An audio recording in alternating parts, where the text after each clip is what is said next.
J'ai fait tous mes stages en psychiatrie et je vous raconte une histoire qui m'est arrivée du coup en travaillant là-bas. C'est une histoire qui m'est arrivée personnellement, donc je vous le raconte vraiment selon mon point de vue. Attention, cette vidéo va aborder des sujets sensibles, donc pour toute personne ayant des sensibilités, pour des histoires un peu trash, je vous conseille du coup de partir. Alors, il faut savoir que j'ai fait des stages dans différents endroits et là j'étais en mise en observation. Comme la vidéo précédente, la mise en observation, ce sont des patients qui sont placés par le juge et qui sont donc là contre leur gré. Généralement, ce sont des patients assez agités quand ils arrivent dans l'unité.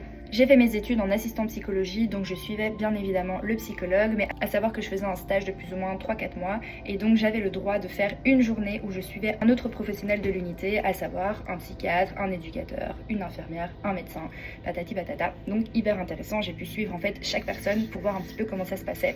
À ce moment-là, je suivais l'éducateur. Les éducateurs, c'est vraiment les professionnels qui restent le plus souvent avec les patients, et donc à ce moment-là, on était au repas du midi, et je mange dans le réfectoire avec certains patients et l'éducateur. Je suis quelqu'un d'hyper sociable et donc j'adore parler avec les gens. Je commence à discuter avec certains patients et je vois un patient tout à fait normal. Alors il faut savoir, quand les patients sont stabilisés, ils sont tout à fait normaux et ce sont des êtres humains, donc ils sont tout à fait normaux. Et donc ici je parle avec un patient qui était assez stabilisé selon moi, et parle avec lui. La personne était hyper intelligente, hyper cultivée, franchement c'était super intéressant comme discours. En fait j'arrivais pas à comprendre qu'est-ce qu'il faisait là, et en fait ce n'était pas du tout un patient qui était là depuis longtemps, donc moi je pensais qu'il était stabilisé, mais en fait pas tant que ça.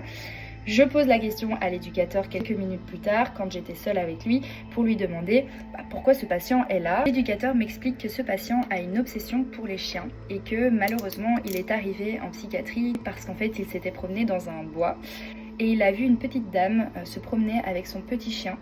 Il a décidé de l'écraser, de sauter dessus, pieds joints. Bam, sur le chien, plusieurs fois pour vraiment y aller quoi. Évidemment la dame, traumatisée, a appelé la police. La police est arrivée et pour sa défense, le patient a expliqué que les chiens étaient des descendants de Satan et que lui, étant donné que c'était Dieu, il devait absolument exterminer tous les chiens qu'il croisait. C'était un peu sa destinée. Directement, la police a emmené le patient à l'unité de crise et urgence psychiatrique pour du coup qu'il fasse un examen. Les urgences psychiatriques, c'est vraiment le premier step avant d'être hospitalisé quand c'est une urgence psychiatrique du coup. Et donc, ils se font évaluer par des psychiatres pour savoir un petit peu quelle est la suite de ce patient. Est-ce qu'il doit être hospitalisé en urgence ou est-ce qu'il peut juste avoir un traitement et partir. Et donc ce patient a directement été en urgence, placé donc en mise en observation.